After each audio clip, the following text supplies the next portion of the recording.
Bonsoir à tous et bienvenue dans ce point hebdomadaire avec une semaine difficile pour le marché parisien. Le CAC 40 cède plus de 3%, plombé par le climat de défiance sur les dettes des États européens. Et on commence par Areva qui cède du terrain sur 5 séances. Le groupe réfléchit à différentes alternatives en cas d'échec de son augmentation de capital. Une introduction en bourse est à l'étude selon Les Échos. Du rouge aussi pour France Télécom qui négocierait son entrée sur le marché irakien des mobiles.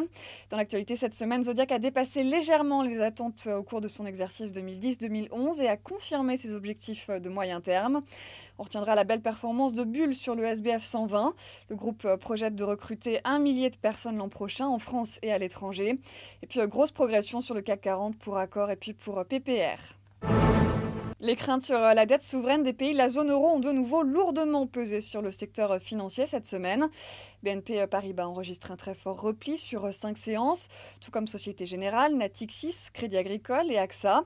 Malgré l'adoption par le gouvernement irlandais d'un plan de rigueur sans précédent de 15 milliards d'euros sur 4 ans, les marchés restent en effet très sceptiques sur la capacité de Dublin à redresser la barre. Un accord sur une aide financière de l'Union européenne et du Fonds monétaire international à l'Irlande doit être annoncé dimanche.